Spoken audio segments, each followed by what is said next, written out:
SFI নেত্রীর শ্লীলতাহানি শান্তিনিকেতনে, যাদবপুরের নেতাকে সাসপেন্ড করল সংগঠন।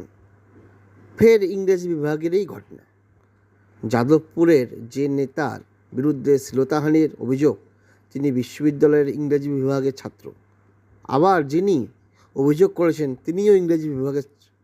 সূত্রের খবর, সম্প্রতি তারা একটি শিক্ষামূলক ভ্রমণে শান্তিনিকেতনে গিয়েছিলেন।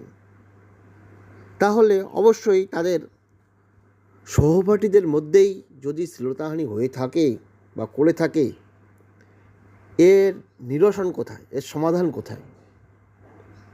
মানসিক রোগ, মানসিক অভিযোগ, এর সমাধান কীভাবে বের করা যেতে পারে? এর উত্তর কী রয়েছে সমাজের কাছে বা আগামী প্রজন্মের কাছে? আগামী দিনে যদি এরকম ঘটনা ঘটে থাকে, এর নিরসন কী, সমাধান কী? কমেন্টে জানাবেন। ধন্যবাদ।